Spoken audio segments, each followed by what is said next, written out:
Right, hello everyone. Today we're going to be talking about the basics for the Make a New Track, and I'll also give you important knowledge to note and also some sample decks so that you will know what to do when the Make a New Track scenario comes in. Alright, let's start off with the basic information first. A lot of these can be read from the Game Torah, so if you already forgot, feel free to go to the Game Torah and then just go and look it up. But regardless, we're going to start off with the fact that this scenario is a race bonus focused scenario. You are very used to right now the way you're playing a specialty raid gaming, where you're basically praying for rainbows. Now we are in Make a New Track, so now you must pray for rainbows and also stack a lot of race bonus. The reason why we want to stack a lot of race bonus is because in this scenario, it is very encouraged to race constantly. You want to race a lot of G1s, you want to race G2s, you want to race even G3s, just getting a lot of money and stat points and skill points just from racing. Right, that's why race bonus is going to be very important. Why do we want to race? Because we want to get money. Just like in real life, when you race your real horse, you want to win first place to get a fat load of money. Same thing for this horse over here. If you look at this sample G1 picture here, you can get 100 points by winning it and also 100 coins by winning it. If we scroll down, we can see over here we have the G1, G2, G3 race grading, and that has a respective amount of grading points. This one, not so important. The actual important one is actually the fact that if you get first place in any of these races, no matter what tier they are, you will get 100 shopping coins. 100 shopping coins is very important because we are going to use our money that we earn from racing to go and buy more buffs. If we scroll down, we go to the special shop. This is a shop that resets every 6 turns, right? Then what you can buy from this shop is a lot of stuff. You can buy stats, training bonus stacking items, re-rolls. You can buy a lot of interesting stuff. We will go through the list later and I'll even give you a tier list at the end, alright? But basically, you are using your money to buy for certain things. One thing to note is that while you are racing, you can randomly get a limited time sale from the shop, and that allows you to go to the shop and then buy items at a 10 to 20% discount, and that is very good. How do you get this? Is just randomly by racing. It sometimes will just happen. Alright, so after that, you just go in, you buy all of the very key items you want, and then after that, you can use those items immediately or save them for a very key turn later on. Alright, we'll start off with the stat books. The stat books are obviously going to be very good. It's literally paying money for stats. Literally free. Why not buy your stat points? But there is one that's a bit of a trap.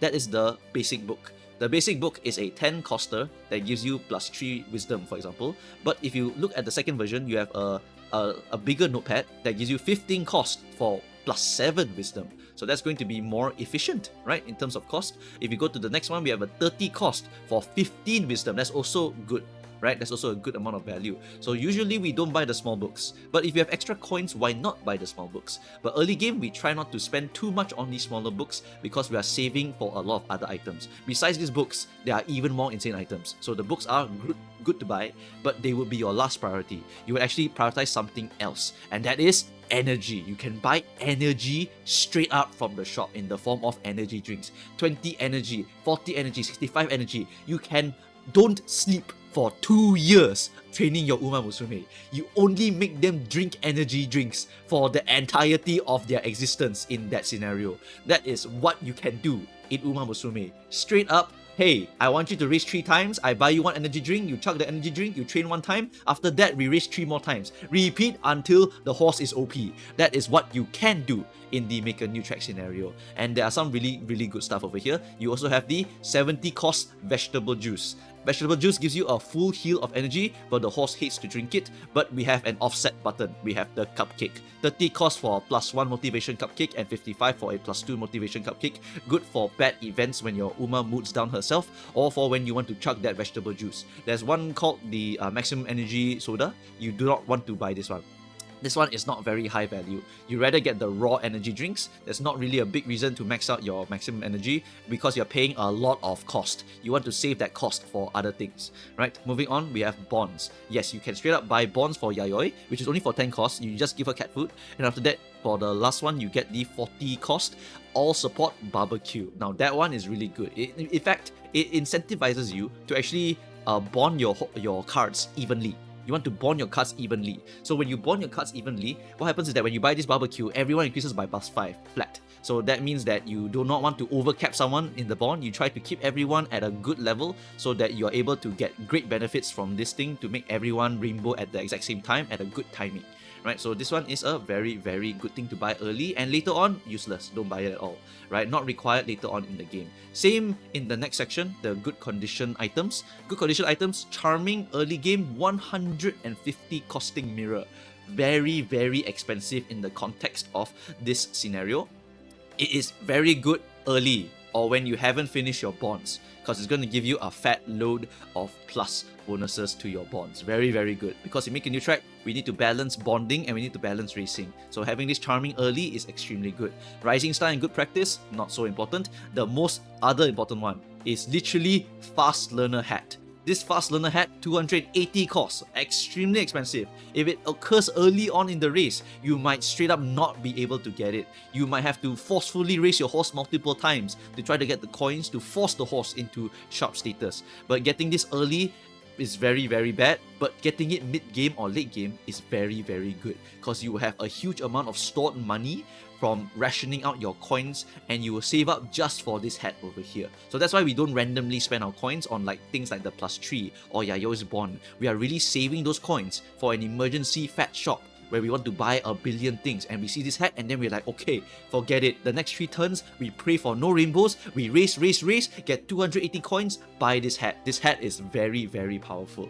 Alright, moving on, we have the bad condition healers. There are only 2 that are notable. One is the rough skin healer, the skin ointment, because if you race 3 times in a row, which will be very common, you will get rough skin. So what you want to do is you want to apply this ointment and cleanse her so that she can go and do something else with her turn. You don't have to spend a turn cleaning that skin. You just use the ointment to cleanse it. Another one is a very good one to keep around is the hot sauce. The hot sauce will heal all negative status effects, no matter what it is. Even rough skin can be cleared, right? So you can save this for an emergency button when your horse has a bad nights of sleep, and then after that you need to cleanse this. Okay, no problem, just slam them with that one. You can also make the horse eat like 100 food and then get super overweight like with Oguri, and then after that give her some hot sauce, boom, cleanse that overweight immediately. Okay, so that's something that you can do for certain horses depending on what you're going to do with them, right? Sometimes people actually keep 1 copy of the overweight cure just in case they want to go and eat 200 energy with their Oguri cat, for example, right? So that's something you can also consider when you're going training your different horses depending on the events you're going to get.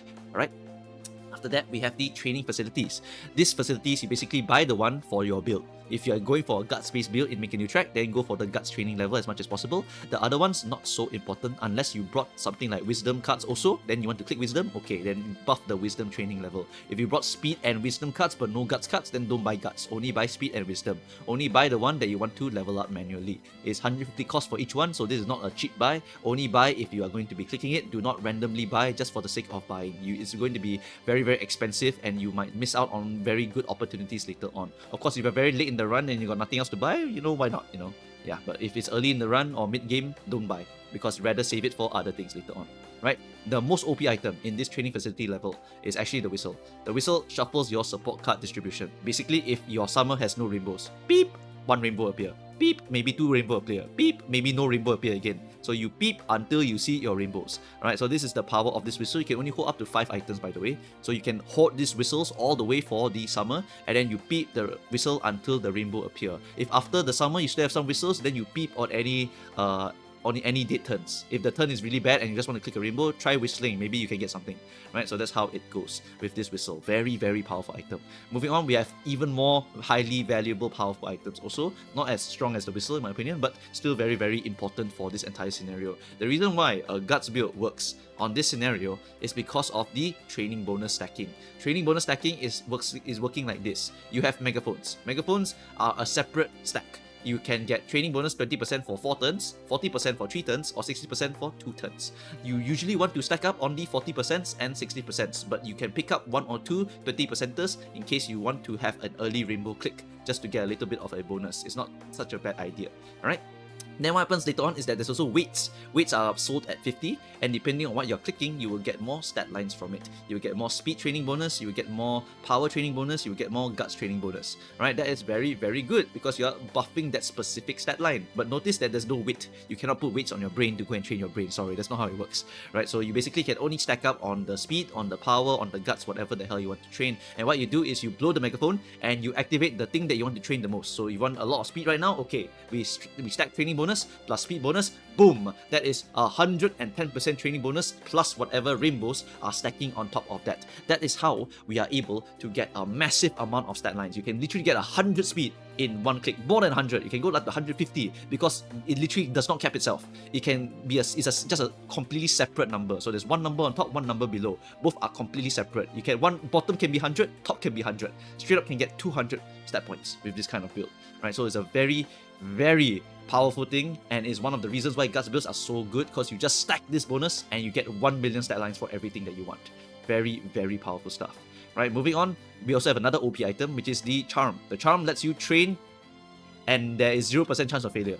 So even if you have 0 energy and you press this button and you train one time, congratulations, you have clicked the rainbow and it will 100% work. This item is insanely powerful and is basically treated like an emergency vegetable juice also, where you just use it for one item. You don't want to reset your energy yet, you just want to stay at 0 energy. Okay, just click this, train one time, chug 120 energy drink, and then go and race afterwards. Alright, after that we have the Racer's buff.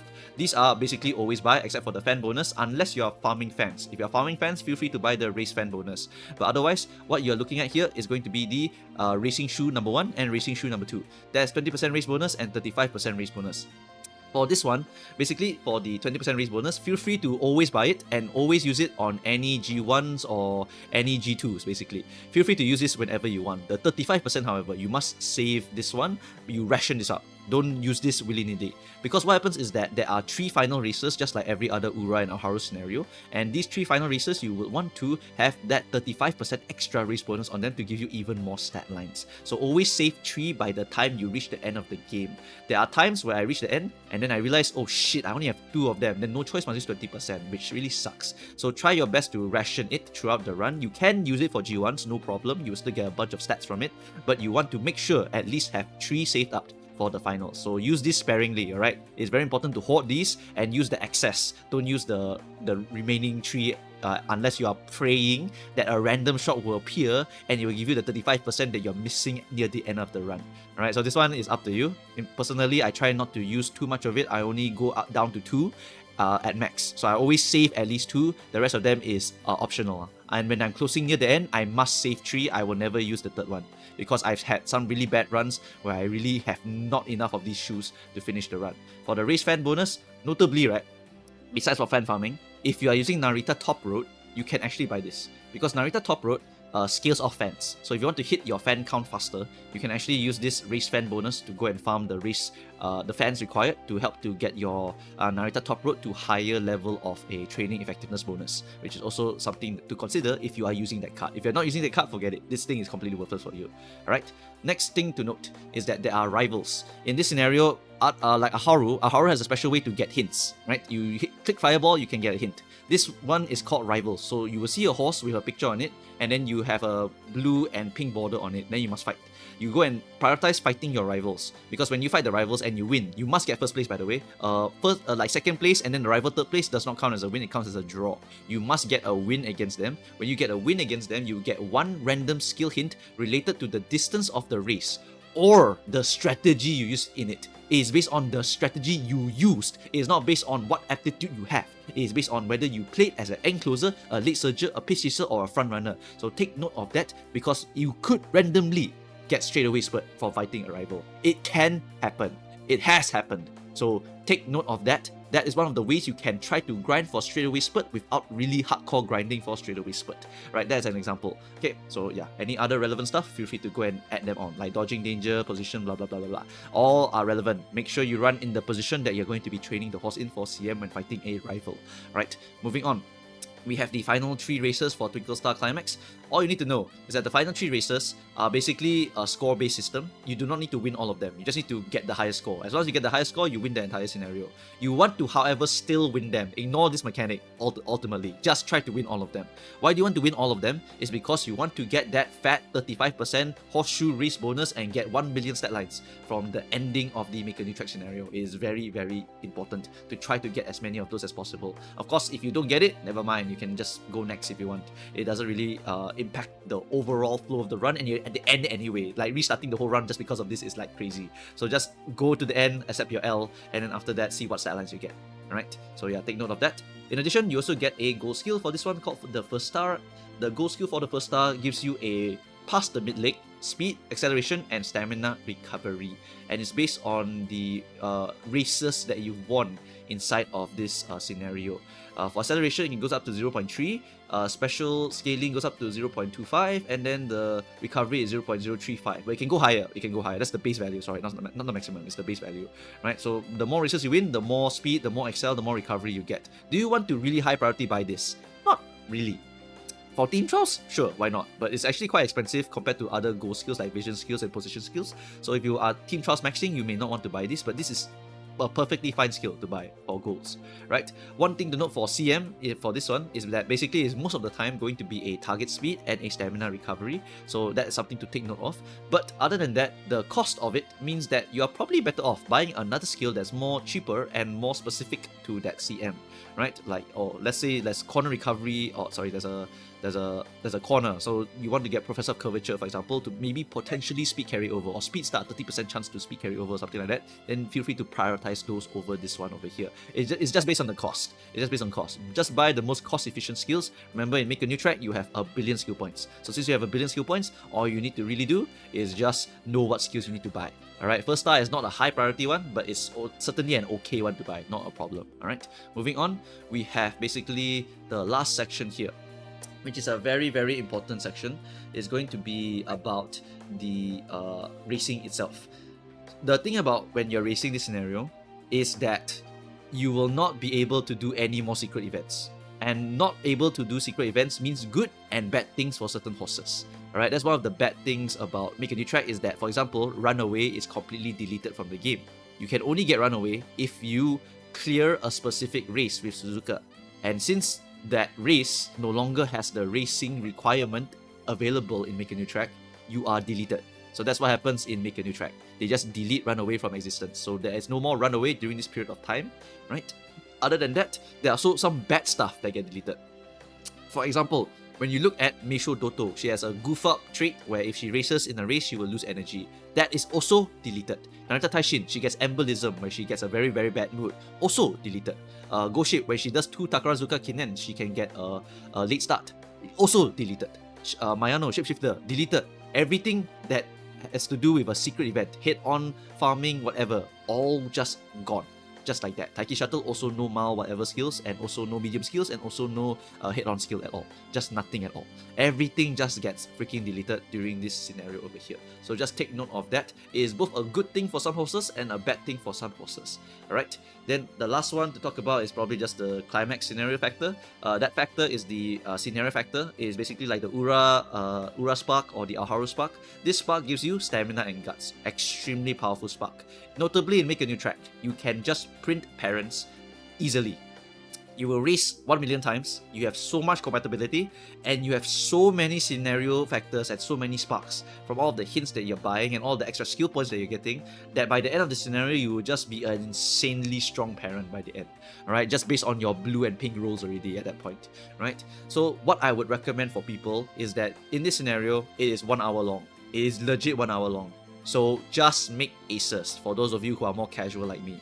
Alright, just make regular horses, buy important skills while you're making them. Because a failed horse in Make a New Track is a godlike parent made in Ura, made in Alharu. That's what Make a New Track does to your horses. Alright, so just make aces, don't parent farm. You will burn out because you will sit here for 5 hours at max, 3 hours normally, and 1 hour if you're doing the bare minimum. That's how long this scenario takes to clear.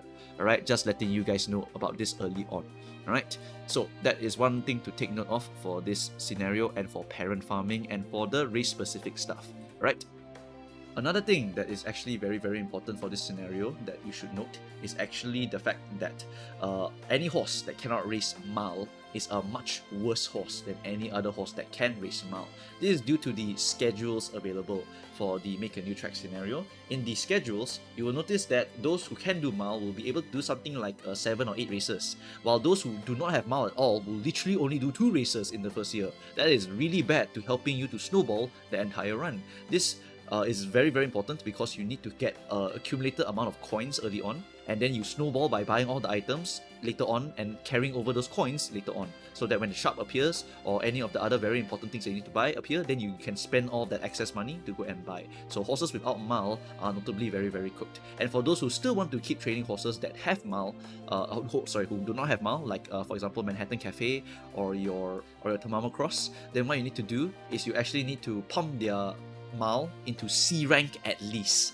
Alright, C rank at least to try and clear the distance. If you can go higher, awesome, but you will sacrifice sparks for the main CM that you're training for. For example, training Tamama for long, you must pump her spark to C at minimum and then pump the rest into long. That's going to be very, very painful for a lot of players. So notably for this scenario, if you do not have Mile sparks, you are quite in a bit of trouble for this scenario. Yeah, so just take note of that. The next section here, which is basically what decks you might want to use for this scenario, because in this scenario, one of the things that a lot of people will probably have told you is, hey, MooMooCows, I heard that Guts decks are really good here. I can finally do Guts gaming? Yes, you can actually do Guts gaming in this scenario, and that's because of the fact that they give you so many good Guts cards with very good race bonus numbers inside of them. Now here's a thing to note when you're making your Guts base deck. You do not want Guts cards that give you Guts bonus. You want to max your speed and power still. It's just that we are abusing Guts to get both of those stat lines maxed out at the same time, right? So look for Guts cards that have power bonus and speed bonus, and guess what? When you put on the Narita Top Road banner, you are getting an Maya Vega, who gives you both speed and power bonus with 30% friendship bonus on one Guts card. That is ridiculously OP for stat output, right? Other than that, we also have some very solid free cards with good race bonus numbers on them, like Haru Urara Guts that was given to us way earlier on. And then we also have Yukino Bijin. Yukino Bijin is notably not really one of those that has another bonus, but it does have 10% race bonus. The minimum that you are aiming for is 5% but extremely good stat output, or 10% and be a solid card, or 15% and can be whatever the hell card you want. That's the 3 ratings of cards that you're looking at in this scenario. So for example, if your Guts build, like you got no other cards, then you can use something like Egg Groove, 10% race bonus. But that's not going to help you with maxing out your speed or your power because it only has Guts bonus. Then you may want to look at Seeking the Pearl or Serious Symboli, because these two do have speed bonus as well as skill point bonus and at least have a 5% race bonus on them. So if you're looking for those kinds of stat line outputs, then feel free to go and throw them inside your deck.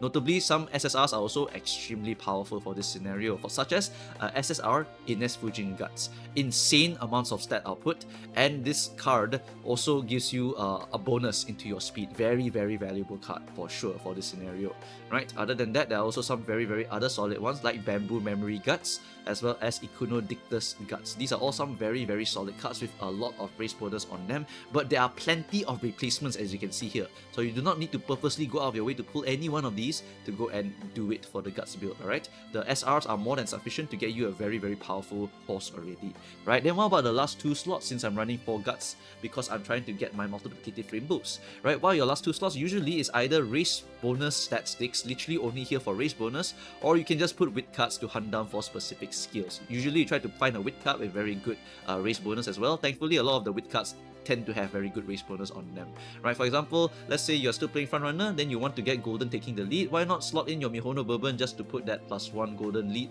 inside of your skill pool? Or you want to get No Stopping Me. Now that's a very important one to take note of. No Stopping Me will be disappearing from a lot of people's accessibility because our Haru gives you it. Mant does not give you it, which means that you must use a card now. So some of you may want to use Yukino Bijin, which kind of sucks. It's a really bad card for stat output, but it is holding the very strong skill of No Stopping Me, which basically allows any horse that hits it perfectly to basically win the game, right? So this is the power of No Stopping Me. Some people might even just chuck this card inside and just call it a day. But what you can do also is you can use Nimble Navigator and just inherit it into your horse, and that could also just be all you need, right? Depends on your horse. If your horse has a lot of XL, then you might need more speed. If your horse has no XL and has no other way to win, then you may need to get No Stopping Me. So have to take the bullet and eat Yukino Bijin, for example, right? So that's an example of using wit cards to fill your deck. Other than that, just stack race bonus. Race bonus is all you need, right? So just look for any card that has 15% race bonus in particular. It is very rare to find these, but there are some of them. Alright, for power, we have Nishino Flower Power. That's 15% race bonus. For a free card, we also get Marvelous Sunday Power. So these two cards will give you 30% race bonus. You don't even need to bond them in this deck, because you do not need to click power. You are clicking guts. When you click guts, you get power also. So you're trying to max your power and speed through guts. So don't need to even click these cards. These cards are literally in your deck just for the race bonus buff. So your wits might suck because of this kind of deck, but we try our best to stack as much race bonus as possible. But let's say you want to actually bump your wit up as well, right? So you click guts, you get speed, you get power, you get guts, and you also want to click wit. Then you have to look for the strong wits cards, for example, right? If you have fine motion, excellent card. It has 10% race bonus at max and 8% race bonus at 3LB, so totally usable. Nice nature has 10% and 15% at 3 and 10 at MLB, right? So these are also very good cards. Agnes Tachyon, also a very good card. Marvelous Sunday Wit, also a good card, but Marvelous Sunday Power has 15% race bonus, so it's a very, very good card also, right? So basically, hunt down for cards with good race bonus inside of them, and they are usable. And if you want to use a wit card just for skills and for race bonus, that will be a double whammy. So late surgers are notably going to be having a pretty good time here, because Nice Nature, good race bonus card, good wit output, and also good gambling skill. Excellent for the late surger enjoyer. Are you a Dober player? Because Dober will be using this card for quite a long time. Alright, so that is something to take note of for this scenario. Alright. For a guts build, you want to fill up the last 2 slots with the wits cards if possible, right? And what about a regular build, MooMooCows? How would that look like? Well, depends on what cards you have for your speed in particular, but essentially it will be very, very similar to the goals of a guts build, which is we want to max our speed, we want to max our power, we want to max our wit as per usual, the golden 3 stats obviously, right? So what we will be looking at over here is going to be 2 10% race bonus cards, or if you have no other option, throw in Kita-san Black, no problem. Alright, for this scenario here, we are basically looking for the following. Narita Top Road, very good card made for this scenario. Fuku Kitaru Speed, very good card for gamblers. Maru, the speed card, is a very, very strong card no matter which position you are, but notably very, very good for the front runner, right? So these 3 cards have very, very good race bonus inside of them, and they're able to be used here. Actually, for Maru doesn't have good race bonus, but her training effectiveness buff is so OP that you would use her anyway, because that's just how insane she is. And then of course, we have Biko Pegasus and Sakura Bakushino as other options. Biko Pegasus is very, very insane because of the training bonus, and if you can MLB her, you also get race bonus. So that is something that's very, very powerful for this scenario over here, right? So you can use any of these 2 SSRs with a speed horse. Otherwise, it's going to be a little bit tough to max speed with only 2 SSR cards, unless they're really OP cards. If they're really OP cards, then it might not be that bad. Alright, so 2 speed cards, slap them in there. Right? Then the next 2 cards, we want to put wit, because we are trying to max out our wit. We can take the plunge and use 1 L card to kind of hunt down for a gold skill, or we just use good race bonus cards like Fine Motion as well as Nice Nature. Don't have those, never mind. Agnes, Marvelous, blah blah blah. Any of the other ones with 10% race bonus and gives you some decent wit output, right? And then for the last 2 cards is literally filler. Literally filler. So like the guts build, you just need race bonus now, and you already are clicking speed. Speed will train power at the same time. Wits will train speed at the same time.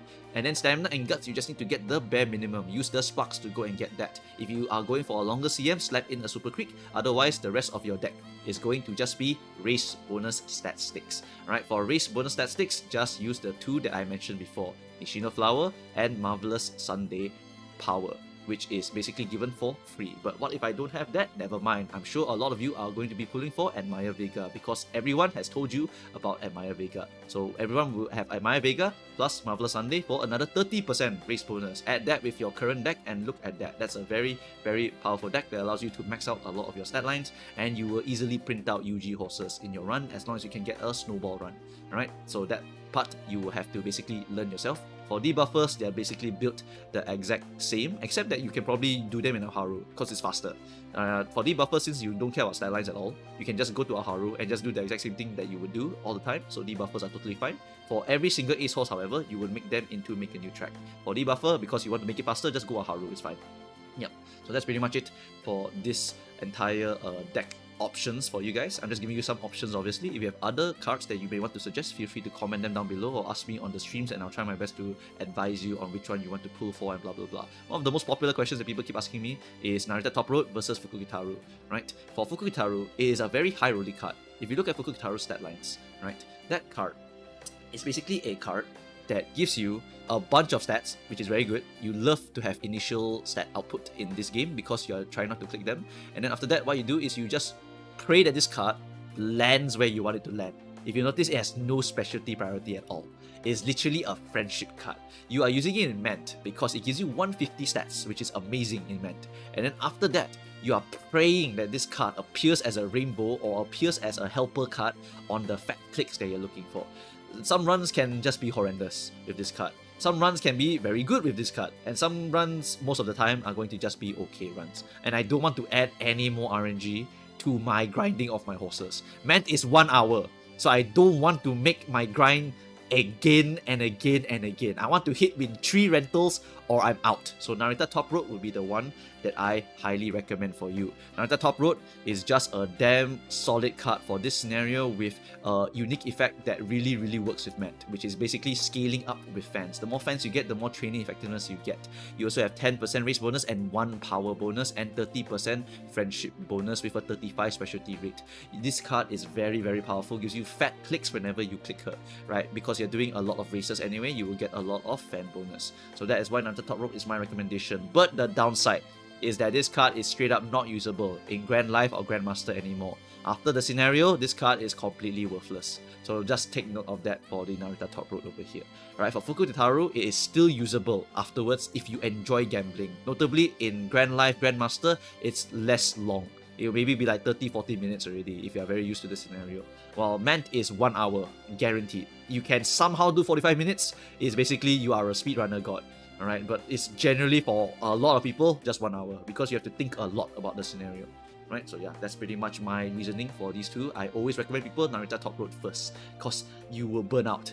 Mant clears a lot of casuals. I don't want you to clear out. I want you to keep enjoying Umamusume. So Narita Top Road will be the recommended, but I want you all to know also, for those people with free to play, I'm not forcing you to pull the card.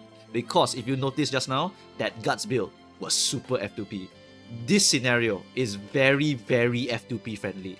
Alright, you can legit throw a bunch of race bonus in with some good ass cards and just high roll. If you high roll, your horse will be almost the exact same power level as a whale. It is that close in terms of power level. You have almost the same amount of skill points. You have almost the same amount of stat points. Maybe they'll get a little bit more higher than you, but the gap is not as big as it is in any other scenario. This is the great equalizer scenario where people who want to play will enjoy playing and people who do not want to play will definitely not play because it's 1 hour per run. I am a jobber, so I know you have no time to play this game. Alright, so that is my finalized explanation for the make a new track reasoning for the Narita Top Road and Fuku. It's just time effectiveness. It really is just time effectiveness. I'll be releasing banner timelines to explain all of the other stuff for this, and I'll be releasing the runs later on also, so you can go and refer to those for understanding more about Make a New Track. But when Mant comes out, you always want to do it. Anyone who tells you that you can get better horses in Haru just doesn't know how to play Make a New Track. That really is the case for the entirety of Umamusume. Alright, Haru, when it came out, people said Ura was better. Then after that, you find out Ura later, oh, Haru is better. Then you go to the next one, same thing. Then you go to the next one, same thing. Same thing all the way until the end of time. So you do the newest scenario every single time because they always power creep it in some way or another. Alright, they always power creep it. Alright, this scenario, what happens is that they also apply a few quality of lives. What they do is that they give you re-rolling on any race. So you don't know, you can just reroll your G1 in case you manage to only get second place. You try to reroll for first place. You can also reroll your finals, any one of them, just to try and get the first place and blah blah blah. But that was always the case, right? But now they allow you to reroll all of your other G1s, right? There is one quality of life that I'm hoping that they do add, which is the super speed mode. There is a speed mode that's faster than the current speed mode we have, and Make a New Track certainly needs it. So I hope that they somehow get that super speed mode over into Make a New Track so that I don't have to play the game for so damn long, and that one run can just be 45 minutes or something like that. Yep, okay, so that's actually it. I'm done already. Any further questions, go through Twitch, YouTube, Discord, or Ko-fi, and I will try my best to go and help you. Alright. Other than that, I wish you luck on pulling on any of the important speed banners for these characters. Take note of the other OP horses that are coming out during this scenario as well. Alright, so that's pretty much it guys. Thanks for watching and I shall see you guys next time. Bye bye.